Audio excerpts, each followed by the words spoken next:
Hello friends, welcome to my channel Math Magician and I am Vikram Shakya। जैसा कि मैंने अपने पिछले वीडियो में आप लोगों से कहा था कि हम मैट्रिक्स की जो नेक्स्ट एक्सरसाइज है उसका नेक्स्ट पार्ट लेके आएंगे।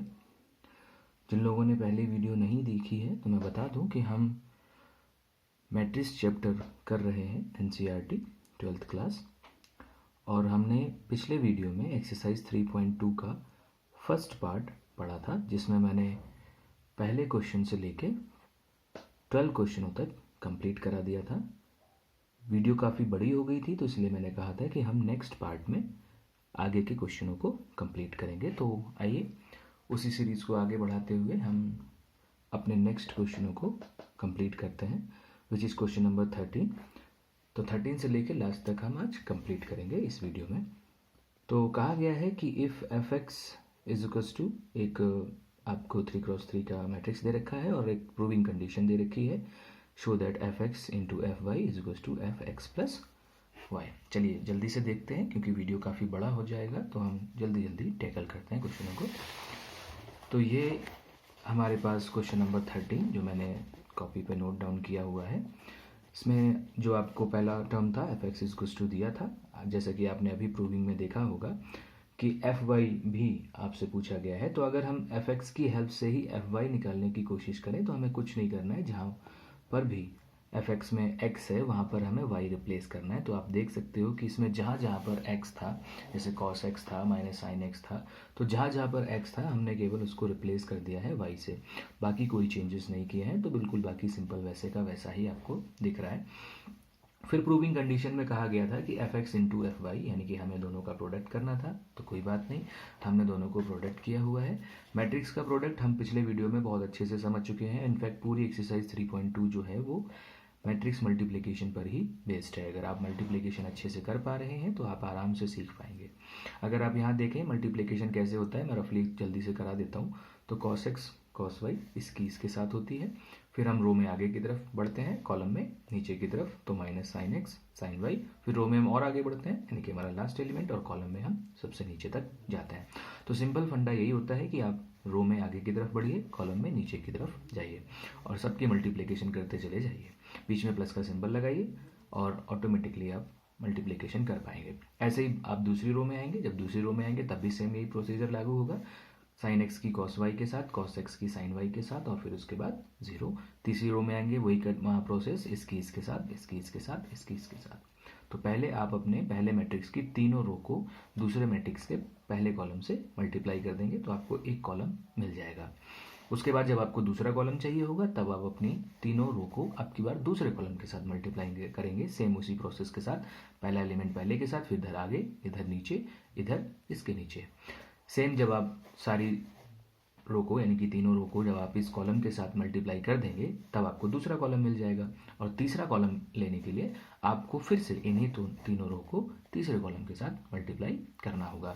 तो वो आप देख सकते हैं, cos x की 0 के साथ करोगे 0, यहाँ 0, यहाँ 0, तो पहला एलिमेंट पूरा टोटल 0 हो जाएगा। वो आपके साथ मल्टीप्लिकेशन है और मैं ऑलरेडी पहले भी बता चुका हूँ। फिर भी कोई डाउट हो तो आप बोलिए।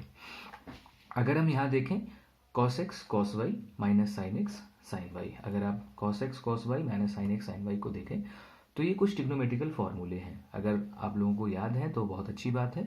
cos x cos y minus sin x sin y formula होता है cos x प्लस y का। जिन लोगों को याद है उनके लिए बहुत अच्छा है, वरना मैंने कुछ फॉर्मूले जो यहाँ पर इंट्रोड्यूस होंगे वो लिखे हुए भी हैं। आप चाहें तो इसका एक स्क्रीनशॉट ले सकते हैं कि sin x प्लस y में अगर आप देखेंगे तो sin x cos y plus cos x sin y, sin x minus y sin x cos y minus cos x sin y, cos x plus y cos y minus sin x sin y, और cos x minus y cos x cos y plus sin x sin y। चारों फॉर्मूले हैं। यहाँ पर तो दो ही लगेंगे, plus वाले ही, हमने माइनस वाले एक्स्ट्रा लिखे हैं कि कभी फ्यूचर में ज़रूरत हो। तो आप इन्हें देख लीजिए, स्क्रीनशॉट ले लीजिए। वैसे तो आप लोगों बहुत से लोग इनसे अवेयर होंगे, और अगर जो लोग नहीं जानते हैं वो एक बार इसे स्क्रीनशॉट ले लें। आगे बढ़ते हैं तो हम इन्हीं फॉर्मूलों को यहाँ पर अप्लाई करेंगे। जैसे हमारे पास पहला टर्म आया cos x cos y minus sine x sine y. हमने अभी फॉर्मूला पढ़ा है कि cos x cos y minus sine x sine y का जो फॉर्मूला होता है वो होता है cos x प्लस वाई का। तो अगर हम cos x प्लस वाई देखें यहाँ, तो हम यहाँ पर cos x plus y put कर सकते हैं। तो हमने क्या किया, अपने टर्म में नीचे ला के cos x plus y put कर दिया। दूसरा देखते हैं sin x cos y plus cos x sin y। sin x cos y plus cos x sin y अगर हम फॉर्मूले पे जाएं तो sin x cos y plus cos x sin y हमारा पहला फॉर्मूला जो कि है sin x प्लस y का। तो यहाँ x प्लस वाई आ गया। ऐसे ही बाकी जो फॉर्मूले हैं वो भी हमने कंपेयर कर लिए हैं और सबकी जगह हमने देखा है कि सभी एंगल जो है वो हमारे x प्लस वाई हो चुके हैं। अब आप गौर से देखिए कि LHS में हमारा चल रहा था fx इंटू एफ वाई। अब अगर आप यहाँ देखें, इसको कंपेयर करें अपने क्वेश्चन के साथ। हमारा क्वेश्चन कौन है, हमारा क्वेश्चन है ये cos x minus sine x cos x 0 0 0 0। अगर आप इसे गौर से देखेंगे दोनों आंसर्स को, तो जहाँ पर हमारे फंक्शन में cos x है वहाँ पर है cos x प्लस वाई, यानी कि जहाँ जहाँ पर fx में x है वहाँ पर यहाँ x प्लस वाई है। तो जब इसमें x है तो ये इक्वल टू fx है, और जब इसमें x प्लस वाई है तो ये किसके इक्वल होगा, fx प्लस वाई। तो इसीलिए हमने क्या किया, fx इंटू एफ वाई जो हमारी LHS चल रही थी वो हमने इक्वल कर दी किसके, fx प्लस वाई के। और यही कंडीशन हमें एग्जाम में प्रूव करनी है या क्वेश्चन में प्रूव करनी है। तो बहुत ही सिंपल कॉन्सेप्ट था, बहुत ही सिंपल तरीके का था। सिर्फ आपको मल्टीप्लिकेशन अच्छे से आती होनी चाहिए और उसके बाद आपको कुछ ये जो फॉर्मूले हैं ट्रिग्नोमेट्री के वो आपको याद होने चाहिए। अगर याद है तो अच्छी बात है, वरना आपने स्क्रीनशॉट ले लिया होगा। चलिए आगे बढ़ते हैं नेक्स्ट क्वेश्चन की तरफ। हमारा जो नेक्स्ट क्वेश्चन है वो है क्वेश्चन नंबर 14। क्वेश्चन नंबर 14 में कहा गया है शो दैट। आपको शो करना है, आपको दो पार्ट दिए हुए हैं। बहुत ही सिंपल पार्ट है, ये मुझे कराने की ज़रूरत नहीं है, आप लोग आराम से कर पाएंगे। मैं थोड़ा हिंट कर देता हूँ। इसमें कहा गया है कि दो मैट्रिक्सेस का शुरुआत में मल्टीप्लिकेशन करके दिखाया गया है और लास्ट में दो मैट्रिक्सेस का मल्टीप्लिकेशन है, और कहा गया है कि वो दोनों नॉट इक्वल हैं, वो इक्वल नहीं है। तो कुछ नहीं करना आपको, पहले दो मैट्रिक्सेस उठाइए। जो पहले दो मैट्रिसेस हैं, जैसे हमारे पास क्वेश्चन में पहले दो मैट्रिसेस कौन कौन से हैं, तो ये दो मैट्रिसेस हैं हमारे। इन दोनों को प्रोडक्ट करिए, यानी कि मल्टीप्लिकेशन करिए, एक मैट्रिक्स आएगा। फिर आप इन दोनों मैट्रिसेस को उठा लीजिए, इनका प्रोडक्ट करिए, एक मैट्रिक्स आएगा। और आप देखेंगे कि वो दोनों मैट्रिक्स जो होंगे वो इक्वल नहीं होंगे। और वही क्वेश्चन करवा रहा है कि आपको दिखाना है कि उनका जो प्रोडक्ट है वो इक्वल नहीं है। तो कोई बात नहीं है, इक्वल नहीं होगा। ऐसे अगर हम सेकंड पार्ट देखें तो सेकंड पार्ट में भी कुछ नहीं करना है। फर्स्ट पार्ट और सेकंड पार्ट में बस अंतर इतना है कि फर्स्ट पार्ट में जो मैट्रिसेस दे रखे हैं वो 2 ऑर्डर के हैं, और जो सेकंड पार्ट में है वो 3 ऑर्डर के हैं। काम वही करना है जो पहले था, या हम कह सकते हैं प्रोसीजर वही है जो पहले था। मैट्रिसेस की मल्टीप्लिकेशन करनी है, मैट्रिसेस की मल्टीप्लिकेशन करनी है, और वो दोनों मल्टीप्लिकेशंस जो होंगी वो डिफरेंट होंगी, यानी कि इक्वल नहीं होंगी।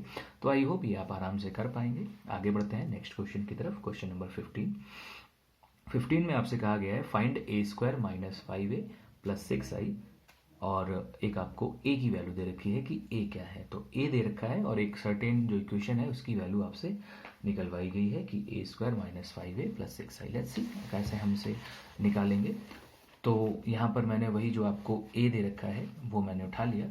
a आपको दे रखा है क्वेश्चन में 15 क्वेश्चन नंबर। इसमें कहा गया है ए स्क्वायर इज इक्वल्स टू, क्योंकि हमें जो वैल्यू निकालनी है वो है हमारी ए square minus 5a plus 6i। तो ऑब्वियसली मुझे पता है कि इसमें मुझे ए स्क्वायर तो चाहिए ही चाहिए। तो मैंने सबसे पहले ए स्क्वायर निकाला। ए स्क्वायर निकालने का तरीका क्या होता है, बहुत सिंपल तरीका होता है ए इंटू ए। जो भी आपको मैट्रिक्स ए दे रखा है आप क्या करिए, उसको प्रोडक्ट कर दीजिए।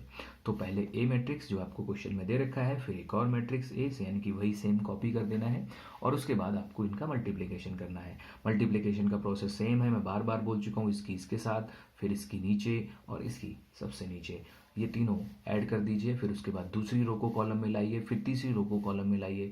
जब तीनों रो की पहले कॉलम में मल्टीप्लिकेशन हो जाए, फिर तीनों रो की आप मल्टीप्लिकेशन करिए दूसरे कॉलम में, और फिर तीनों रो की मल्टीप्लिकेशन करिए आप तीसरे कॉलम में। तो आपके पास ये एक ए स्क्वायर आ जाएगा। कैलकुलेशन आपके सामने है, कहीं पर कोई भी डाउट हो आप कमेंट करिए, आप मुझसे क्वेश्चन पूछ सकते हैं। आगे अगर देखें तो हमने ए स्क्वायर निकाल लिया है। नाउ अगर हम बात करते हैं जो हमें फाइंडिंग क्वांटिटी है, तो फाइंडिंग क्वांटिटी की तरफ जाते हैं। तो फाइंडिंग क्वांटिटी हमें निकालनी है ए square minus 5a plus 6i। तो a square minus 5a plus 6i, a square की बात करें तो ए स्क्वायर की वैल्यू हम ऑलरेडी निकाल चुके हैं, जो कि हमारे पास ये है -5। तो -5 और ए की अगर हम बात करें तो हमें मैट्रिक्स में ही ए दे रखा है क्वेश्चन में, कि क्वेश्चन में मैट्रिक्स ए क्या है, तो मैंने ए रख दिया। प्लस 6i, बात आती है आई की। तो मैंने इंट्रोडक्शन क्लास में आपको बताया था कि आई जो होता है वो एक आइडेंटिटी मैट्रिक्स होता है, और आइडेंटिटी मैट्रिक्स आप अच्छे से जानते हैं 1 0 0 0 1 0 0 0 1। मैंने अच्छे से एग्जाम्पल देके आपको वहाँ पर समझाया था, तो वो इंट्रोडक्टरी क्लास आपने अच्छे से देखी होगी, तो वो इसी बात पर थी। अब आपको क्या करना है, इसको सिर्फ कैलकुलेट करना है। ए स्क्वायर को वैसे का वैसा ही छोड़ा। मैंने मैट्रिक्स मल्टीप्लिकेशन में आप लोगों को बताया था कि अगर किसी एक मैट्रिक्स और एक स्केलर की आपको मल्टीप्लिकेशन करनी हो तो कुछ नहीं करना होता है, जो भी स्केलर है वो उस मैट्रिक्स के सारे एलिमेंटों में मल्टीप्लाई हो जाएगा। जैसे ये 5 है तो 5 2 में मल्टीप्लाई होगा तो 10, 0 में करोगे तो 0 ही रहेगा, 5 की 1 में करोगे तो 5, ऐसे ही 5 2 या 10, और सारे एलिमेंटों में मैंने मल्टीप्लिकेशन कर दी। सिमिलरली 6 जो है वो भी एक स्केलर है और वो भी एक मैट्रिक्स के साथ मल्टीप्लाई होना है, तो कोई बात नहीं, जहाँ जहाँ पर इसमें 1 1 1 है वहाँ 6 6 6 हो जाएगा, बाकी 0 में मल्टीप्लाई करने से कोई फ़ायदा होगा नहीं। अब उसके बाद इसको सिंप्लीफाई करना है, तो इसमें मैट्रिक्स का वही एडिशन और सब्ट्रैक्शन का कॉन्सेप्ट लगाना है। हमने फर्स्ट एक्सरसाइज में अच्छे से पढ़ा है, तो अगर आप यहाँ देखेंगे तो करस्पॉन्डिंग एलिमेंट ऐड और सब्ट्रैक्ट हो जाएंगे।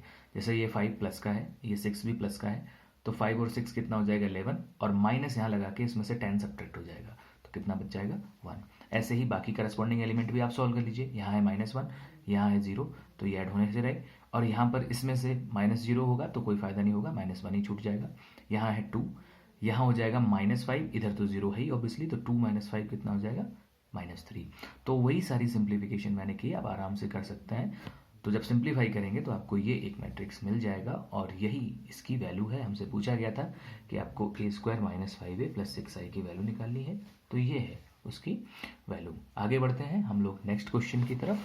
थोड़ा वीडियो तेज बनाना पड़ रहा है क्योंकि एज यू नो कि हमारी एक्सरसाइजेज बहुत बड़ी बड़ी हैं, और अगर हम बहुत स्लो वीडियो बनाएंगे तो वीडियो बहुत लेंदी हो जाएगा, और फिर वो अपलोडिंग में बहुत प्रॉब्लम करता है, क्योंकि अभी हमारे पास वो इतनी डिजिटल डिवाइसेस नहीं हैं। लॉकडाउन की वजह से हम बस एक खाना पूर्ति सी कह सकते हैं कि हम कर पा रहे हैं, क्योंकि हमारे पास ना तो डिवाइसेस हैं, और मैं जिस जगह पर यहाँ पर हूँ यहाँ पर नेट स्पीड भी उतनी अच्छी नहीं आती है, तो हमें फाइल साइज़ का भी ध्यान रखना होता है कि जो फाइल साइज़ है वो किस लिमिट में होनी चाहिए, क्योंकि वो फिर अपलोडिंग नहीं हो पाती है। हमारे पास इतना डाटा अवेलेबिलिटी नहीं है और इतनी स्पीड भी नहीं है, तो इसलिए मैं थोड़ा स्पीड बना के चल रहा हूँ। और ऑब्वियसली आप स्पीड को स्लो कर सकते हैं, क्योंकि ऑनलाइन क्लास है तो आपके पास सॉफ्टवेयर जो है उसमें आप स्लो करके भी रीड कर सकते हैं, आप रोक सकते हैं, तो कहीं पर कोई दिक्कत हो तो आ सकता है। क्लास में थोड़ा जब तेज़ पढ़ाते हैं तो प्रॉब्लम होती है, क्योंकि वो एक बार पढ़ा दिया जाता है, लेकिन ऑनलाइन क्लासेस में आप बार बार उसको रिपीट कर सकते हैं, आप प्लेयर के थ्रू उसको स्लो करके भी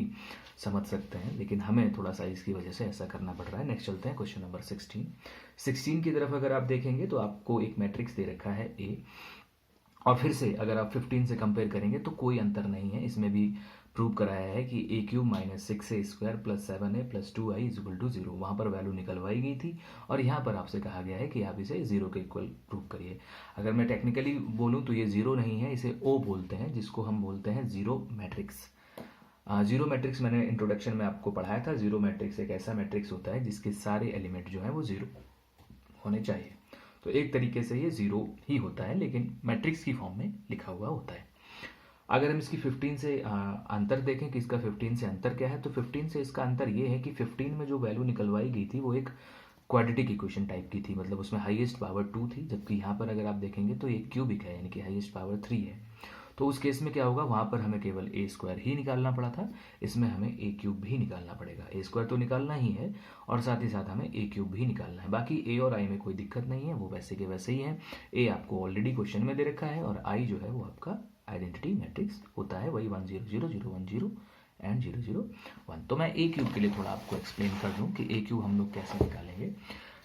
मैंने कुछ यहाँ लिखा हुआ है, ये मैं दूसरी बार वीडियो बना रहा हूँ, क्योंकि मैंने पहली बार बनाया था तो थोड़ा एरर आ गया था नेटवर्क की वजह से, तो इसलिए मुझे दोबारा से उसी चीज़ को एक्सप्लेन करना पड़ रहा है। तो ये मैंने फर्स्ट टाइम एक्सप्लेन किया था। a³ आप कैसे करते हैं, a³ निकालने के लिए सबसे पहले आपको a² निकालना पड़ेगा। आप डायरेक्ट a³ नहीं निकाल सकते हैं, आपको a² निकालना ही पड़ेगा। a² निकालने का तरीका नॉर्मल होता है a × a। फिर आप जब a³ निकालते हैं तो a³ का ये फॉर्मूला होता है, a³ = a² × a, यानी कि जो आपने a² निकाला होगा वो, और जो आपका a था वो, उन दोनों का प्रोडक्ट कर दीजिए, आपको a³ मिल जाएगा। तो इनडायरेक्टली a³ निकालना थोड़ा लेंदी प्रोसेस है, क्योंकि a³ के लिए पहले आपको a² चाहिए, मतलब एक बार मल्टीप्लिकेशन करनी पड़ेगी, और उसके बाद फिर आपको a² × a करना है, मतलब एक बार और मल्टीप्लिकेशन करनी है। अब अगर हम बात करें थोड़ी गलती की कि हम कहाँ पर थोड़ा अपना कंसंट्रेशन खो देते हैं और आंसर बहुत हल्की सी गलती में पूरा क्वेश्चन गलत हो जाता है। जैसे एक स्टूडेंट आता है, वो क्या करता है, ए क्यूब ऐसे निकालता है, ए स्क्वायर इंटू ए, जैसा कि मैं कह रहा हूँ कि इसका फॉर्मूला होता है। अब एक कैंडिडेट और देखिए, एक कैंडिडेट आता है, वो इस तरीके से लिखता है, a cube is equals to a into a square. दोनों में अंतर आप देखिए, ज़्यादा अंतर नहीं है। ए स्क्वायर इंटू ए भी अगर हम नॉर्मल मल्टीप्लीकेशन को देखें तो ए स्क्वायर इंटू ए भी जो है वो ए क्यूब होता है, और अगर हम ए इंटू ए स्क्वायर करें तो वो भी ए क्यूब होता है। बट याद रखिए, ये हमारी नॉर्मल मल्टीप्लीकेशन नहीं है, ये हमारी मैट्रिक्स मल्टीप्लीकेशन है। तो मैट्रिक्स मल्टीप्लिकेशन के अपने कुछ फाउंडेशंस होते हैं, कुछ रिस्ट्रिक्शंस होते हैं। तो अगर हम बात करें कि कौन सा इन दोनों में सही है, तो ऑब्वियसली मैंने ये राउंड ऑफ कर रखा है, तो ऑब्वियसली यही सही होगा। लेकिन सही है तो क्यों? तो मैं बता दूं कि मैट्रिक्स जो होता है वो हमेशा मल्टीप्लिकेशन को उस ऑर्डर में फॉलो करता है कि वो हाईएस्ट पावर को पहले लेता है और उसके बाद पावर डिक्रीज होती चली जाती है। अगर किसी टर्म में 2 पावर है, 3 पावर है, 4 पावर है, तो सबसे पहले वो हाईएस्ट पावर लेगा, उसके बाद उससे लोएस्ट और फिर लास्ट में सबसे लोएस्ट। यानी कि इसका जो प्रोडक्ट है वो डिक्रीजिंग ऑर्डर में होता है to the powers of the variables. अगर आप यहाँ देखेंगे तो यहाँ आप ए क्यूब कैसे लिखा है, ए इंटू ए स्क्वायर, मतलब पहले 1 आया है उसके बाद 2 आया है, तो ये डिक्रीजिंग ऑर्डर नहीं है। जबकि आप यहाँ देखेंगे तो ए स्क्वायर पहले आया है और उसके बाद ए मतलब 1। तो हमेशा पावर डिक्रीजिंग ऑर्डर में लेनी है, पहले हाईएस्ट पावर, उसके बाद धीरे धीरे कम करते हुए जाना है। अगर आप पहले लोएस्ट लेंगे उसके बाद पावर को बढ़ाएंगे तो मैट्रिक्स मल्टीप्लिकेशन इस रूल को फॉलो नहीं करता है। तो कभी भी इस तरीके से मल्टीप्लिकेशन नहीं करनी है, क्योंकि इससे करेंगे तो आंसर कुछ और आएगा और यहाँ करेंगे तो आंसर कुछ और आएगा। ऐसे ही अगर आपको ए की पावर 4 पूछना हो तो कोई दिक्कत नहीं, सबसे पहले आप ए क्यूब निकालिए और फिर ए क्यूब में मल्टीप्लाई करिए ए की। अगर आपने ए इंटू ए क्यूब लिख दिया तो वो गलत हो जाएगा, पहले हाईएस्ट पावर मतलब ए क्यूब इंटू ए। तो बस ये थोड़ा सा सजेशन मेरा था आप लोगों को कि ये गलती आप मत करिए, क्योंकि दोनों देखने में एक जैसे ही लगते हैं कि ए स्क्वायर इंटू ए लिख दें तब भी ए क्यूब है और ए इंटू ए स्क्वायर लिख लें तब भी ए क्यूब है। तो ये थोड़ा बेसिक पर है कि मैट्रिक्स मल्टीप्लिकेशन नॉर्मल मल्टीप्लिकेशन नहीं होती है कि हम कुछ भी लिख सकते हैं उसमें, वो कम्यूटेटिव प्रॉपर्टी फॉलो नहीं करती है। तो उसमें ए बी की वैल्यू जो है वो बी ए के इक्वल नहीं होगी। तो उस हिसाब में आपको ये देखना पड़ेगा कि कौन सा पहले रखना है और कौन सा बाद में, क्योंकि ऑर्डर अगर चेंज हुआ तो आंसर पूरा चेंज हो जाएगा। तो बस इतनी बात ध्यान रखिएगा और बाकी क्वेश्चन नॉर्मल तरीके से सॉल्व होगा। कोई भी प्रॉब्लम आए तो आप मुझे बताइए। नेक्स्ट क्वेश्चन देखते हैं हम अपना। नेक्स्ट क्वेश्चन हमारा है क्वेश्चन नंबर 17 में कहा गया है कि if A is equals to, एक मैट्रिक्स आपको दे रखा है, आइडेंटिटी मैट्रिक्स एक दे रखा है, वैल्यू के की फाइंड आउट कराई गई है और एक कंडीशन दे रखी है। बुकें आप लोग अपने पास रखा करिए ताकि कम से कम क्वेश्चन आप आराम से उसमें देख सकें। जब तक मैं यहाँ एक्सप्लेन करूँ तब तक आप तसल्ली से वीडियो को पॉज करिए और फिर क्वेश्चन को अच्छे से पढ़िए। यहाँ पर अगर आप देखें क्वेश्चन नंबर 17, तो आपको ए दे रखा था, आइडेंटिटी दे रखी थी और एक कंडीशन दे रखी थी जो कि थी ए स्क्वायर माइनस के ए माइनस 2i। अब अगर आप गौर से देखें तो कंडीशन में आपको ए स्क्वायर चाहिए। ए स्क्वायर चाहिए तो ऑब्वियसली मैंने अभी बताया ए स्क्वायर निकालने का एक ही तरीका है, ए इंटू ए। ए आपको दे रखा था, 2 बार लिखा, प्रोडक्ट किया, ये आ गया प्रोडक्ट। अगर मल्टीप्लिकेशन में कोई भी दिक्कत है तो मेरे साथ कमेंट बॉक्स में डिस्कस करिए, मैं और अच्छे से एक्सप्लेन करूँगा, क्योंकि बहुत बार मैं मैट्रिक्स का जो मल्टीप्लिकेशन है वो एक्सप्लेन कर चुका हूँ, तो इसलिए आई होप वो आप सीख गए होंगे। फिर हमने जब ए स्क्वायर निकाल लिया तो अपनी कंडीशन उठाई, जो हमें कंडीशन दे रखी थी वो थी ए स्क्वायर माइनस के ए माइनस 2i, और इसमें सारी चीज़ें पुट कर दी, यानी कि सारी वैल्यूज हमने पुट कर दी। ए स्क्वायर की जगह वैल्यू पुट कर दी, के ऐसा ही रखा क्योंकि कांस्टेंट है, ए जो हमारा मैट्रिक्स गिवन था वो पुट कर दिया, -2 और आइडेंटिटी मैट्रिक्स जो आई होता है वो पुट कर दिया। उसके बाद इसको कैलकुलेट किया। आप जानते हैं जब भी स्केलर होता है मैट्रिक्स के साथ तो स्केलर के अंदर मल्टीप्लिकेशन हो जाती है और अगर माइनस लगा है तो सब्ट्रैक्ट भी हो जाता है। तो मैंने थोड़ा यहाँ डायरेक्ट कर दिया है, मल्टीप्लिकेशन भी कर दी है और सब्ट्रैक्शन भी कर दिया है। मल्टीप्लिकेशन करेंगे तो यहाँ आ जाएगा 3k और -2 और यहाँ मल्टीप्लाई होगी तो हो जाएगा 3k - 2। आई होप बहुत इतनी ज़्यादा डायरेक्ट भी नहीं है, आप आराम से समझ सकते हैं। तो ये हमने मल्टीप्लिकेशन करने के बाद 2 मैट्रिक्स ले लिए। दोनों मैट्रिक्स अगर आपस में इक्वल हैं, जैसे कि हमने फर्स्ट एक्सरसाइज में क्वेश्चन किए थे कि जहाँ पर मैट्रिक्स 2 इक्वल होते थे तो हम उनके करस्पॉन्डिंग एलिमेंट कंपेयर कर लेते थे, तो वही मैंने किया, equating the corresponding element. Corresponding जैसे ये a11 है तो यहाँ पर a11 कितना है 1, तो आप कंपेयर कर लीजिए 3k - 2 = 1, तो 3k - 2 = 1, k = +1। अगर आपका मन करे कि नहीं आप 1 1 नहीं इक्वेट करना चाहते हैं, आप 1 2 इक्वेट करना चाहते 2 1 इक्वेट करना चाहते हैं तो आप 2 1 इक्वेट कर लीजिए। यहाँ पर 2 1 है 4k और यहाँ पर 2 1 है 4, तो 4k is to 4, k is to 1। के आप किसी भी वैल्यू को कंपेयर करेंगे, अगर आप -2 को भी कंपेयर करते हैं कि -2k इज टू -2, तो आप अंदाज़ा लगा सकते हैं माइनस से माइनस और 2 से 2 कैंसिल हो जाएगा, k इज टू 1 तब भी निकलेगा। सिमिलरली ऐसे ही अगर आप फोर्थ एलिमेंट भी कंपेयर करेंगे तब भी k इज टू 1 निकलेगा। तो आपको कोई एक वैल्यू निकाल देनी है, चारों निकालने की कोई ज़रूरत नहीं। अगर आप इस बात को लेकर श्योर हैं कि सबसे एक ही आंसर आ रहा है तो कोई दिक्कत नहीं है। तो यहाँ पर क्लियर है कि k की वैल्यू जो होगी वो 1 होगी। आगे बढ़ते हैं हम अपने नेक्स्ट क्वेश्चन की तरफ। नेक्स्ट क्वेश्चन है हमारा 18। कहा गया है if a is equals to, एक मैट्रिक्स दे रखा है और I is the identity matrix, और आई जो है वो आइडेंटिटी मैट्रिक्स है। शो दैट, तो आपको एक कंडीशन प्रूव करनी है कि I plus a is equal to I minus a और सर्टेन एक उसके साथ मैट्रिक्स लिखा हुआ है। आइए देखें। One of the most important question of matrix from this exercise, ये बहुत इंपॉर्टेंट क्वेश्चन माना जाता है बोर्ड के पॉइंट ऑफ व्यू से, काफ़ी बार क्वेश्चन पूछा गया है। तो आइए टैकल करते हैं। थोड़ा कैलकुलेटिव है तो इसलिए कैलकुलेशन को बहुत ध्यान से देखिएगा। कोई भी इशू आए या कुछ भी दिक्कत हो तो आप मुझे कमेंट करिए, मैं आपको रिप्लाई करता हूँ। हमें प्रूविंग में दो चीज़ें निकालनी है। सबसे पहले तो आई प्लस ए, क्योंकि प्रूविंग में आई प्लस ए की ज़रूरत है। तो आई आइडेंटिटी मैट्रिक्स है, ऑब्वियसली हर बार वो आइडेंटिटी ही रहता है। तो आई आइडेंटिटी मैट्रिक्स हो गया, प्लस ए की जगह आपको जो मैट्रिक्स क्वेश्चन में गिवन था वो रखा।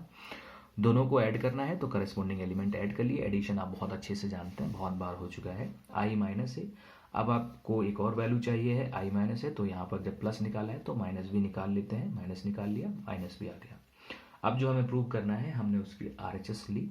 RHS है आपके पास आई माइनस ए और उसके साथ एक मैट्रिक्स। आई माइनस ए की वैल्यू हमने इसीलिए पहले निकाल ली थी, यहाँ पुट कर दी और मैट्रिक्स कर दिया। अब आप देख पा रहे होंगे कि यहाँ पर फिर से दो मैट्रिक्स हो गए जिनका प्रोडक्ट हमें करना है। प्रोडक्ट का रूल बिल्कुल सिंपल है, इसकी इसके साथ, इसकी इसके साथ, इसकी इसके साथ, इसकी इसके साथ। क्वांटिटीज़ पे कभी मत जाइए कि वो क्या है, रूल्स पर जाइए कि रूल क्या है। रूल अगर आप फॉलो करेंगे तो आपका मल्टीप्लिकेशन बिल्कुल सही होगा। तो वही मैंने किया है, 1 की कॉस अल्फा में की, फिर tan अल्फा बाई 2 की साइन अल्फा में की है, ऐसे ही नीचे की है। जो प्लस वाले टर्म थे वो पहले लिख दिए और जो माइनस वाले टर्म थे वो बाद में कर दिए। बस इतना मैंने जरूर किया है। जैसे यहाँ पर नॉर्मली पहले माइनस का टर्म आना चाहिए था, लेकिन मैंने माइनस वाला बाद में लिख दिया और प्लस वाला पहले लिख दिया। एक लुकिंग वाइज थोड़ा अच्छा लगता है देखने में कि पहले प्लस का टर्म होना चाहिए। शुरुआत में माइनस आ जाता है तो मुझे थोड़ा बड़ा ऑड लगता है। तो ये एक टर्म हो गया, हमने मल्टीप्लिकेशन कर दी है। अब हम इसे सिंप्लीफाई करेंगे और तब तक सॉल्व करेंगे जब तक कि हमारी LHS जो कि आई प्लस ए है, आई प्लस ए मतलब ये नहीं बन जाता है, तब तक हम इसे सॉल्व करते रहेंगे। आइए देखें सॉल्व करने का क्या प्रोसेस है। कैलकुलेशन को बड़े ध्यान से देखना है। ऊपर जहाँ पर भी हमने मल्टीप्लिकेशन की हुई है उसमें जहाँ पर भी tan अल्फा बाई 2 आया है, बाई द ट्रिग्नोमेट्री हम जानते हैं कि we can write tan alpha by 2 is equal to sine alpha by 2 upon cos alpha by 2। तो इसमें जहाँ जहाँ पर tan अल्फा बाई 2 है मैंने हर जगह एक ही प्रोसेस अपनाया है कि sign alpha by 2 upon cos alpha by 2, sine alpha by 2 upon cos alpha by 2, same here and same here. बस इतना प्रोसेस किया है कि जहाँ जहाँ पर tan अल्फा बाई 2 है वहाँ पर हमने sign alpha by 2 upon cos alpha by 2 रखा है। अब हमारा नेक्स्ट स्टेप ये होगा कि जहाँ जहाँ पर हमें cos alpha by 2 as LCM मिल रहा है, जो कि चारों टर्म्स में मिलेगा, तो हम चारों टर्म्स में कॉस अल्फा बाई 2 एलसीएम लेंगे। तो ये मल्टीप्लाई यहाँ होगा तो यहाँ केस बन जाएगा cos alpha by 2 into cos alpha या cos alpha into cos alpha by 2 plus sine alpha into sine alpha by 2। Same ऐसे ही यहाँ, सेम ऐसे ही यहाँ और सेम ऐसे ही यहाँ, चारों जगह आप एलसीएम ले लेंगे। वो आपको नेक्स्ट पेज पे दिख जाएगा कैलकुलेशन के तौर पे। तो यहाँ पर हमने वही काम किया है कि हमने एलसीएम लिया हुआ है सारी चीज़ों का, या हमने जैसा कि मैंने कहा था कि हम कॉस अल्फा बाई 2 एलसीएम लेंगे, तो मैंने वही कॉस अल्फा बाई 2 सभी में एलसीएम लिया हुआ है। आप देख लीजिए कॉस अल्फा बाई 2 एलसीएम है। एलसीएम लेने के बाद पहले टर्म से बनेगा sign alpha by 2, sine alpha cos alpha by 2, sine alpha by 2। अब फिर से वही चीज़ें आप एलसीएम यहाँ देख सकते हैं, कैलकुलेशन सब कुछ आपके सामने है, वो अपने आप कॉपी पे करेंगे। कहीं पर कोई भी इशू आएगा तो आप मुझे बताइए। हाँ, आगे कैसे सॉल्व करना है वो मैं आपको हिंट करता हूँ। जैसे कि मैंने अभी थोड़ी देर पहले आपसे कहा था कि ये फॉर्मूले आपको याद रखने होंगे। जैसे पहला फॉर्मूला था साइन का, दूसरा था माइनस में साइन का, फिर कॉस का, फिर कॉस का। आपको कंपेयर करना है कि आप कौन सा लगा सकते हैं। जैसे अगर आप पहले टर्म में देखें यहाँ, तो आप पाएंगे फॉर्मूला बन रहा है cos alpha by 2 plus sine alpha by 2। यहाँ देखिए cos x plus y, cos x cos y minus sine x sine y. यहाँ माइनस है तो फॉर्मूला प्लस का है, यहाँ प्लस का है तो फॉर्मूला माइनस का है। हमारे फॉर्मूले में प्लस है तो ऑब्वियसली फॉर्मूला किसका होगा, माइनस का, यानी कि एक फॉर्मूला तो बन जाएगा कॉस एक्स माइनस वाई का। एक्स की जगह क्या रहेगा, अल्फा, और y की जगह क्या रहेगा, अल्फा बाई 2। तो देखिए वही किया है मैंने, cos alpha minus alpha by 2, और डिवाइड में जो हमने एलसीएम लिया था कॉस अल्फा बाई 2 वो वैसे का वैसा ही है। आगे देखिए नीचे वाले टर्म में sine alpha cos alpha by 2 minus cos alpha sine alpha by 2।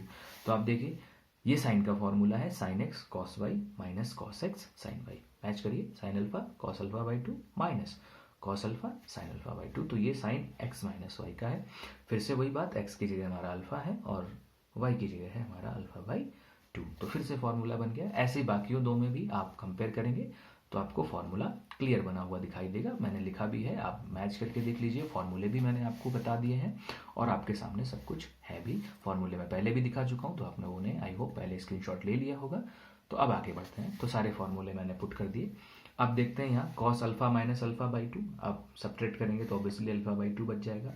ऐसे यहाँ से अल्फा बाई 2 माइनस अल्फा, तो माइनस का अल्फा बाई 2 बचेगा, क्योंकि अल्फा बाई 2 छोटा होता है तो अल्फा बाई 2 माइनस का बचेगा। और आप जानते हैं साइन में अगर एंगल पे माइनस है तो आप उसे बाहर माइनस लगाइए। आपने एक थ्योरम पढ़ी होगी, एक फॉर्मूला पढ़ा होगा, sine minus theta is equal to minus sine theta. तो मैंने वही किया, माइनस बाहर निकाला और उस अल्फा बाई 2 को पॉजिटिव कर दिया। ऐसे ही नीचे यहाँ पर भी alpha minus alpha by 2 sine alpha by 2, और ऐसे ही alpha minus alpha by 2 cos alpha by 2।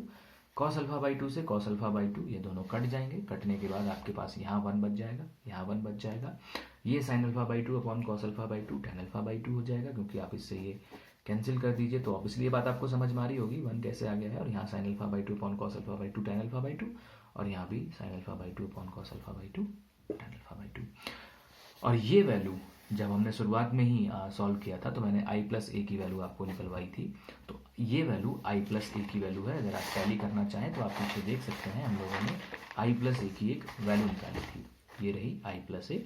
I plus ए की फाइनल वैल्यू थी 1 minus tan alpha by 2 tan alpha by 2 और 1। और आप अपनी वैल्यू को मैच करिए, आपकी वैल्यू भी सेम यही है, 1 minus tan alpha by 2 tan alpha by 2 and 1। ये आई प्लस ए हो गया, जो कि हमारी LHS थी। तो हम RHS सॉल्व कर रहे थे और सॉल्व करते करते हमने LHS सॉल्व कर दी। तो काफ़ी कैलकुलेटिव क्वेश्चन है और काफ़ी लेंदी क्वेश्चन भी है, तो इम्पोर्टेंट भी उतना ही है, क्योंकि लेंदी है तो इम्पोर्टेंट भी है। आगे बढ़ते हैं नेक्स्ट क्वेश्चन की तरफ। Question number 19 and 20। अगर हम ऑब्जेक्टिव्स को छोड़ दें तो हमारे पास अब ये दो क्वेश्चन बचते हैं। दोनों के दोनों लैंग्वेज टाइप क्वेश्चन है, तो लैंग्वेज टाइप क्वेश्चन भी बोर्ड में पूछे जाते हैं, तो इनको भी आपको अच्छे से देखना है। जैसे कि मैं अगर 19 क्वेश्चन को पढ़ूँ, लैंग्वेज अच्छे से पढ़नी है। A trust fund has ₹30,000 that must be invested in two different type of bonds. The first bond pays 5% interest per year and the second bond pays 7% interest per year. Using matrix multiplication, determine how to divide ₹30,000 among the two types of bonds if the trust fund must obtain an annual total interest of, first part में 1800 और second part में 2000। अगर मैं इस question को थोड़ा elaborate करूं तो इसमें यह कहा गया है कि आपके पास 30,000 रुपए हैं और आपके पास दो तरीके के बॉन्ड अवेलेबल हैं। पहला बॉन्ड जो है वो 5% का इंटरेस्ट देता है पर ईयर, और दूसरा जो बॉन्ड है वो 7% का इंटरेस्ट देता है पर ईयर। तो वो क्वेश्चन पूछ रहा है कि आप 30,000 को दो पार्ट्स में कैसे डिवाइड करोगे ताकि आपको जो टोटल इंटरेस्ट है वो 1800 का मिले। मतलब कितना पोर्शन आपको उस बॉन्ड में डालना है जो 5% का इंटरेस्ट दे रहा है, और कितना आपको उस बॉन्ड में डालना है जो 7% का इंटरेस्ट दे रहा है, ताकि जो टोटल इंटरेस्ट हमारा आना चाहिए वो 1800 का आना चाहिए for the first part, and second part में 2000 का होना चाहिए। तो देखते हैं कैसे करेंगे। 19. Let the rupees invested in the first bond is x. मैंने मान लिया कि भाई एक्स रुपीज जो है वो फर्स्ट बॉन्ड में हमने इन्वेस्ट किए हैं। Then the investment of the second bond भी 30,000 माइनस एक्स। अनडाउटेडली कोई सोचने की जरूरत ही नहीं, क्योंकि टोटल अमाउंट हमारे पास 30,000 है। तो अगर एक में एक्स आ गया तो दूसरे में 30,000 माइनस एक्स आ जाएगा। Now interest on the first bond पे कितना इंटरेस्ट आएगा, तो वो 5% का है, या हम कह सकते हैं 5/100 पर रुपी। एक रुपी पे 5/100। ऑब्वियसली 5% को 5/100 ही बोलते हैं, बहुत बेसिक क्लासेस में आप लोगों ने पढ़ा होगा। And interest on the second bond पे 7% का होता है, so 7% मतलब 7/100 पर rupee. Now total investment in the form of matrix. अगर आप इस चीज को मैट्रिक्स में लिखेंगे इन्वेस्टमेंट को, तो हमने मान लिया कि वो मैट्रिक्स ए है, और इन्वेस्टमेंट हमने एक बॉन्ड में x रुपी का किया है और एक में किया है 30,000 माइनस एक्स का। तो वो हमने एक मैट्रिक्स के रूप में लिख दिया है। अब बात करते हैं एंड टोटल एनुअल इंटरेस्ट पर रुपी। अगर हम टोटल एनुअल इंटरेस्ट की बात करें तो हमने वो बी माना है और वो इंटरेस्ट है 5/100 एंड 7/100। याद रखिएगा जितने भी क्वांटिटीज होती हैं या इन्वेस्टमेंट होते हैं वो हमेशा रो पे रहते हैं, और जितने भी रेट हैं या उनका जो भी इंटरेस्ट है वो हमेशा कॉलम में रहेगा। मतलब एक मैट्रिक्स जो है वो रो में रहेगा और एक कॉलम में रहेगा। तो अगर हम टोटल इंटरेस्ट की बात करें कि हमारा टोटल इंटरेस्ट कितना बनता है, तो टोटल इंटरेस्ट के लिए जो भी आपका इन्वेस्टमेंट था और जो भी एनुअल इंटरेस्ट है वो दोनों को मल्टीप्लाई कर दीजिए, मतलब ए बी, तो दोनों को मल्टीप्लाई कर दिया। मल्टीप्लाई बहुत सिंपल है, एक्स की एक्स के साथ, इसकी इसके साथ, तो वो आप देख पा रहे होंगे, मल्टीप्लिकेशन हो गई। ये हमारा टोटल इंटरेस्ट आया है पर एनम। अगर यहाँ तक कोई भी दिक्कत है तो आप डिस्कस करिए, कोई भी प्रॉब्लम हो तो आप कमेंट बॉक्स में मुझे कमेंट करिए। अब हम बात करते हैं पार्ट की तरफ। पार्ट में कहा गया है कि जो फर्स्ट पार्ट है उसमें कहा गया है कि जो टोटल इंटरेस्ट होना चाहिए वो 1800 का होना चाहिए, और हमने टोटल इंटरेस्ट निकाला है बस, बट वो बस जनरल फॉर्म में है या थ्योरेटिकल फॉर्म में है। तो हमारा जो टोटल इंटरेस्ट निकला है वो ऑब्वियसली गिवन टोटल इंटरेस्ट के इक्वल होना चाहिए, यानी कि हमारा टोटल इंटरेस्ट निकला है ये इस गिवन इंटरेस्ट के इक्वल होना चाहिए। तो हमने क्या किया, इक्वल किया और यहाँ से क्रॉस मल्टीप्लिकेशन करके एक्स की वैल्यू निकाल दी। तो एक्स की वैल्यू आई 15,000, और एक्स हमने क्या लेट किया था, हमने एक्स लेट किया था कि एक्स वो अमाउंट है जो हम फर्स्ट बॉन्ड में इन्वेस्ट करेंगे। फर्स्ट बॉन्ड में इन्वेस्टिंग अमाउंट जो है वो एक्स है, तो एक्स की वैल्यू 15,000 आ चुकी है। तो इसका मतलब ये हुआ कि investment in the first bond is 15,000। First bond में 15,000 होगा, तो सेकेंड बॉन्ड में ऑटोमेटिकली 15,000 हो जाएगा, क्योंकि टोटल 30,000 है, तो 15 अगर इसमें हो गया तो रिमेनिंग 15 ही जो बचता है वो आपका सेकेंड बॉन्ड में हो जाएगा। तो वही आपसे पूछा गया था कि अगर टोटल इंटरेस्ट 1800 का है तो दोनों बॉन्ड में क्या क्या इन्वेस्टमेंट होना चाहिए। तो पहले बॉन्ड में आप 15,000 दीजिए, दूसरे में भी 15,000 दीजिए, तो आपका टोटल इंटरेस्ट जो होगा वो 1800 हो जाएगा। अब अगर यहीं पे आपको सेकेंड पार्ट करना है तो सेकेंड पार्ट में कुछ नहीं है, जहाँ पर हमने जो टोटल इंटरेस्ट 1800 ले रखा था वो सेकेंड पार्ट के लिए 2000 का हो जाएगा। तो 2000 आप मान लेना, 2000 को इसके इक्वल रखना और फिर कैलकुलेशन करना, तो फिर से एक्स की वैल्यू आएगी, वहाँ से आपको पता लग जाएगा कि फर्स्ट बॉन्ड में कितना इंटरेस्ट करना है, और जब आपको एक्स पता लग जाएगा तो सेकेंड बॉन्ड का तो ऑटोमेटिकली पता चल जाएगा। तो आई होप सेकेंड आप आराम से कर पाएंगे, उसमें कोई प्रॉब्लम नहीं आएगी। अब बढ़ते हैं हम अपने दूसरे क्वेश्चन की तरफ, जो कि है हमारा 20th question. The book shop of a particular school has 10 dozen chemistry books, 8 dozen physics books and 10 dozen economics books. Their selling prices are, जो भी आपको दे रखे हैं, respectively find the total amount of book shop will receive from selling all the books using matrix algebra. बहुत easy है, मैं hint आपको करता हूँ, आप देख पा रहे होंगे। हिंट में आपसे कहा गया है 10 dozen केमिस्ट्री बुक्स हैं हमारे पास। 10 dozen केमिस्ट्री बुक्स मतलब आप उसको पर बुक निकालिए कितनी है हमारे पास, तो 10 dozen का मतलब हो गया हमारे पास 120 बुक्स हैं। फिर हमारे पास 8 dozen फिजिक्स बुक्स हैं, तो नंबर ऑफ बुक्स हो गई हमारी 96। 10 dozen फिर से हैं इकोनॉमिक्स, तो फिर से नंबर ऑफ बुक्स हो गई 120। तो टोटल बुक्स हमें आ गई। तो टोटल बुक्स मैंने कहा था एक जो अमाउंट होगा या जो इन्वेस्टमेंट तुम्हारा होगा वो रो में रहेगा। तो अगर हम बात करें यहाँ पर हमारी जो बुक्स हैं वो हमने सारी रो में रख दी, और फिर इनके हमें प्राइजेस भी दे रखे हैं कि प्राइजेस क्या हैं। तो सबके प्राइजेस जो लिखे हैं वो मैंने कॉलम में लिख दिए, लास्ट में इनकी प्रोडक्ट कर देंगे, तो जो भी टोटल आएगा वो इनका यानी कि जो सेलिंग बुक शॉप है उसको टोटल जो अमाउंट मिलेगा वो इतना अमाउंट से मिल जाएगा by using the matrix multiplication. बिल्कुल पहले जैसा ही था, इनफैक्ट पहले से भी बहुत आसान था, क्योंकि इसमें कोई परसेंटेज का लफड़ा नहीं था। सिंपल हम लोगों ने टोटल बुक्स निकाली, उनके जो रेट हैं वो लिखे, दोनों को प्रोडक्ट कर दिया, आंसर। अब आगे बढ़ते हैं हमारे दो objective questions, question number 21 and 22। कहने के लिए ऑब्जेक्टिव है, हम लोग ऑब्जेक्टिव क्वेश्चनों को बहुत ही लाइटली ले जाते हैं, ऐसा समझते हैं कि ऑब्जेक्टिव क्वेश्चन तो हम कर ही लेंगे। बट मेरा अपना पर्सनल एक्सपीरियंस है इतने साल पढ़ाने का कि एनसीईआरटी के जो एग्जाम्पल्स होते हैं वो बहुत ही कॉन्सेप्चुअल बेस्ड एग्जाम्पल होते हैं, मतलब कॉन्सेप्ट पर क्वेश्चन पूछे जाते हैं वो। तो उसमें कभी भी किसी भी एक्सरसाइज के ऑब्जेक्टिव्स को कभी मत छोड़िए, क्योंकि उसमें कुछ चीज़ें ऐसी होती हैं जो हमें सीखने में मिलती हैं। एक्सरसाइज में कम उस पर फोकस होता है, लेकिन एग्जाम्पल्स के थ्रू हम उन चीज़ों को समझ सकते हैं। तो एग्जाम्पल्स या जो हमारे पास ऑब्जेक्टिव क्वेश्चंस हैं ये बहुत इंपॉर्टेंट होता है हमारे लिए। आइए जल्दी से कंप्लीट करते हैं। Assume x y z and डब्ल्यू पी, यानी कि हमारे पास 5 मैट्रिक्स दे रखे हैं, एक्स वाई जेड डब्ल्यू and p are the matrices of order. पांचों के आपको ऑर्डर दे रखे हैं जो भी दिए गए हैं। उसके बाद आपसे कहा गया है choose the correct answer in exercise 21 and 22। दोनों जो क्वेश्चन है वो इसी इन्फॉर्मेशन पर बेस्ड है। पहले क्वेश्चन को देखते हैं। पहले में कहा गया है the restrictions on n k and p show that p y and डब्ल्यू वाई विल बी डिफाइंड। अगर पी वाई प्लस डब्ल्यू वाई डिफाइंड है तो एन पी और के में क्या रिस्ट्रिक्शंस होंगी या क्या रिलेशन होगा। आइए जल्दी से देखते हैं। मैंने शॉर्ट में इसको लिखा हुआ है, एक्स का जो ऑर्डर है वो सामने लिखा हुआ है, ऐसे ही वाई का, जेड का, डब्ल्यू का और पी का, मतलब पांचों मैट्रिक्स के मैंने ऑर्डर लिख रखे हैं कि इनके ऑर्डर क्या क्या हैं।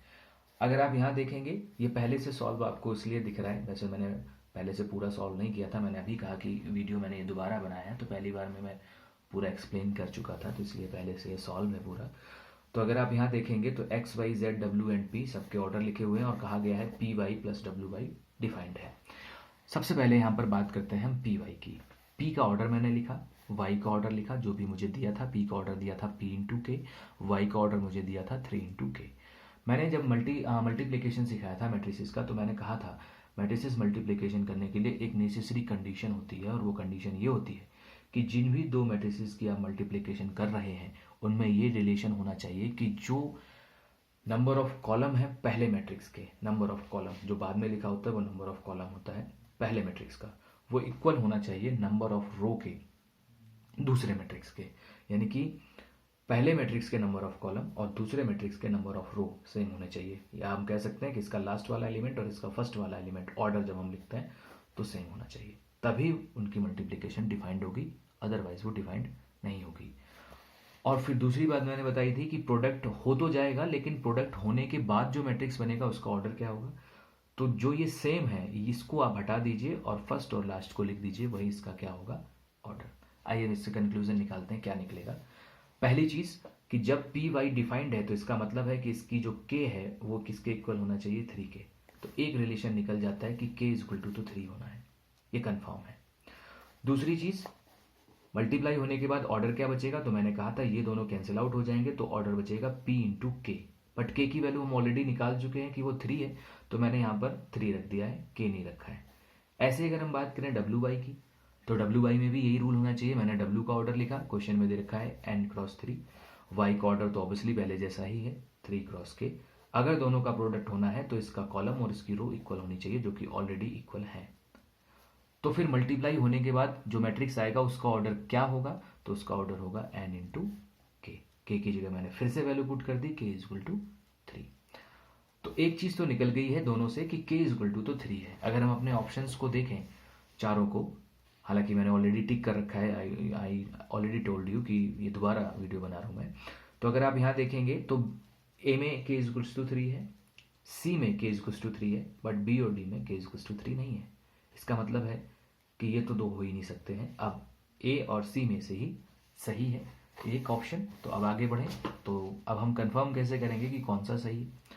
तो उसके लिए कहा गया है कि पी वाई प्लस डब्ल्यू वाई भी डिफाइंड है, मतलब हम पी वाई प्लस डब्ल्यू वाई जब निकालेंगे तो भी एक डिफाइंड वैल्यू आएगी। तो अब प्लस का रूल देख लेते हैं। पी वाई का हमें ऑर्डर पता है पी क्रॉस 3 है, डब्ल्यू वाई का भी हमें ऑर्डर पता चल चुका है कि एन क्रॉस 3 है। जहां पर मैंने मल्टीप्लिकेशन के बारे में बताया था उसी से पहली एक्सरसाइज में मैंने एडिशन के बारे में भी बताया था कि दो मैट्रिक्सेस की एडिशन या सब्ट्रैक्शन, दोनों कंडीशन पर यह बात लागू होती है। एडिशन या सब्ट्रैक्शन केवल उसी केस में हो सकता है जब उन दोनों मैट्रिक्सेस के ऑर्डर सेम होने चाहिए। ऑर्डर सेम होंगे तभी वो मैट्रिक्सेस ऐड हो सकते हैं, और ऐड होने के बाद जो मैट्रिक्स रहेगा उसका भी ऑर्डर सेम ही रहेगा, मतलब वो ऑर्डर भी चेंज नहीं होगा। तो अगर आप यहाँ देखें पी वाई और डब्ल्यू वाई को ऐड किया जा रहा है, अगर पी वाई और डब्ल्यू वाई को ऐड किया जा रहा है तो ये कंफर्म है कि दोनों के ऑर्डर सेम होने चाहिए। अगर हम यहाँ देखें 3 और 3, नंबर ऑफ कॉलम तो दोनों में सेम है लेकिन नंबर ऑफ रो यहाँ p है और यहाँ n है। अगर ये ऐड हो रहा है और क्वेश्चन कह रहा है कि ये एडिंग डिफाइंड भी है, इसका मतलब ये कंफर्म है कि p और n दोनों इक्वल होंगे। तो इसीलिए हमने फर्स्ट पार्ट अगर आप देखेंगे तो फर्स्ट पार्ट को टिक किया है क्योंकि यहाँ k इज इक्वल टू 3 है जो कि हमने अभी एनालाइज किया है और p is equal to n है। तो यहाँ से दो कंक्लूजन निकले, पहले तो ऊपर वाली कंडीशन से कि k इज इक्वल टू 3 होगा और फिर प्लस वाली कंडीशन से कि P is equal to N होगा। तो look at the concept used in this question कि कितने कॉन्सेप्ट यूज किए गए हैं। कहने के लिए एक ऑब्जेक्टिव क्वेश्चन है बट कॉन्सेप्ट बहुत सारे लगाए गए हैं। तो फर्स्ट ऑप्शन इसका सही हो जाता है विद एक्सप्लेनेशन कि यहाँ पर क्यों मैंने लगाया है। अब बात करते हैं सेकेंड ऑप्शन की या सेकेंड ऑब्जेक्टिव की। If n is equal to p, अगर क्वेश्चन कह रहा है कि n is equal to p है, then the order of a matrix 7x minus 5z, 7x minus 5z का आपको ऑर्डर बताना है। मैं यहाँ पर एक चीज और बता दूं, अगर किसी मैट्रिक्स में किसी स्केलर की मल्टीप्लिकेशन होती है तो उस मैट्रिक्स के ऑर्डर पर कोई फर्क नहीं पड़ता है। जैसे यहाँ पर अगर आप देखेंगे 7x, तो जो ऑर्डर x का होगा वही 7x का भी होगा, क्योंकि 7 एक स्केलर है। वो अगर किसी मैट्रिक्स में मल्टीप्लाई हो भी जाएगा तो मैट्रिक्स पर कोई फर्क नहीं पड़ेगा। जैसे कि यहाँ पर देखें 7x, मैंने यहाँ पर 7x लिखा है, x का ऑर्डर था 2 क्रॉस n, तो 7x का भी कितना रहेगा 2 क्रॉस n ही, माइनस 5z, सेम वही चीज़ यहाँ। z का ऑर्डर है हमारे पास 2 क्रॉस p, ये रहा, तो 5z का भी 2 क्रॉस p ही होगा। फिर दोनों सब्ट्रैक्ट हो रहे हैं। मैंने अभी थोड़ी देर पहले कहा कि कोई भी दो मैट्रिक्स ऐड या सब्ट्रैक्ट केवल उसी कंडीशन में हो सकते हैं जब उन दोनों के ऑर्डर सेम हो। तो अगर ये दोनों मैट्रिक्स सब्ट्रैक्ट हो रहे हैं तो इन दोनों के ऑर्डर सेम होने चाहिए। तो p यानी कि जो नंबर ऑफ रो और रोथ हैं वो तो सेम है, यहाँ भी 2, यहाँ भी 2, लेकिन नंबर ऑफ कॉलम भी सेम होना ज़रूरी है। यानी कि n p के इक्वल जब होगा तभी ये दोनों सब्ट्रैक्ट हो पाएंगे, अदरवाइज नहीं। तो उस बात को सपोर्ट करने के लिए क्वेश्चन ने खुद कहा है कि if n is equal to p, n जो है वो p के इक्वल है। तो अगर n p के इक्वल है तो इसका मतलब है ये दोनों बराबर हो गए, दोनों के ऑर्डर बराबर हो गए। अगर दोनों के ऑर्डर बराबर हो गए तो ये सब्ट्रैक्ट हो सकते हैं। फिर पॉइंट आई कि अगर सब्ट्रैक्ट हो सकते हैं तो सब्ट्रैक्ट होने के बाद जो मैट्रिक्स आएगा उसका ऑर्डर क्या होगा। तो मैंने अभी थोड़ी देर पहले बताया कि एडिशन और सब्ट्रैक्शन में सबसे पहले तो जिन मैट्रिक्स को आप ऐड या सब्ट्रैक्ट कर रहे हो वो सेम ऑर्डर के होने चाहिए। फिर जब वो ऐड या सब्ट्रैक्ट हो जाते हैं तो हो जाने के बाद जो मैट्रिक्स बनता है उसका भी ऑर्डर सेम ही रहता है, जो उन दो मैट्रिक्स का था वही इसका भी होगा। तो अब अगर हम यहाँ देखें कि हमने इन दोनों को सॉल्व किया है तो इन दोनों के ऑर्डर सेम है, तो जो मैट्रिक्स बनेगा उसका भी ऑर्डर सेम होगा, यानी कि या तो 2 क्रॉस n होगा या फिर 2 क्रॉस p होगा। अलग अलग देखने में आपको इसलिए लग रहा है क्योंकि n और p दोनों इक्वल हैं। तो अगर n और p इक्वल है तो ये दो ऑर्डर नहीं है, ये है एक ही ऑर्डर। बस आंसर डिपेंड करता है कि 2 क्रॉस n दे रखा है या 2 क्रॉस p दे रखा है। आंसर दोनों ही सही है, क्योंकि n होगा तब भी वही चीज़ है, p होगा तब भी वही चीज़ है, क्योंकि n और p दोनों इक्वल है। तो हम अपने ऑप्शन में देख लेते हैं कि कौन सा सही है। तो 2 क्रॉस n क्वेश्चन में दे रखा है। अगर इसमें 2 क्रॉस p भी होता कहीं, क्योंकि मैंने कहा ना 2 क्रॉस n भी सही है और 2 क्रॉस p भी सही है, तो इसमें केवल एक ऑप्शन है 2 क्रॉस n, 2 क्रॉस p नहीं है। अगर 2 क्रॉस n की जगह 2 क्रॉस p होता तो 2 क्रॉस p भी करेक्ट ऑप्शन होता। और ऑब्वियसली हम जानते हैं कि 4 ऑब्जेक्टिव में से या 4 ऑप्शंस में से एक ही ऑप्शन सही होता है, तो इसलिए एक दिया है 2 क्रॉस n। हो सकता है कल को क्वेश्चन में वो अपने आप को कंफ्यूज करने के लिए 2 क्रॉस n को हटा के और यहाँ पे 2 क्रॉस p कर दे, 2 क्रॉस n ना लिखे और 2 क्रॉस p लिख दे। तो उस केस में भी आपको 2 क्रॉस p को ही राइट करना है, क्योंकि 2 क्रॉस p भी आंसर हो सकता है और 2 क्रॉस n भी, because of n is equal to p। तो चाहे n रख लो वहाँ पर और चाहे तो p। तो यहाँ पर हमारी ये एक्सरसाइज खत्म होती है। थोड़ा तेज़, मैंने बोला कि काफ़ी तेज मेंटेन करके रखना पड़ता है स्पीड को। खैर आप आराम से जब तक समझ ना आए तब तक आप उसको बैक कर करके देखिए, स्पीड स्लो कर करके देखिए। चलिए आज की वीडियो को हम यहीं फिनिश करते हैं। नेक्स्ट वीडियो में हम जो हमारी एक्सरसाइज है 3.3 उसके इंट्रोडक्शन के बारे में पढ़ेंगे कि उसको करने के लिए हमें किन किन चीज़ों के बारे में जानकारी लेनी होगी। तो पहले इंट्रोडक्शन करेंगे और फिर उसके बाद हम एक्सरसाइज 3.3 को कंटिन्यू करेंगे। ओके।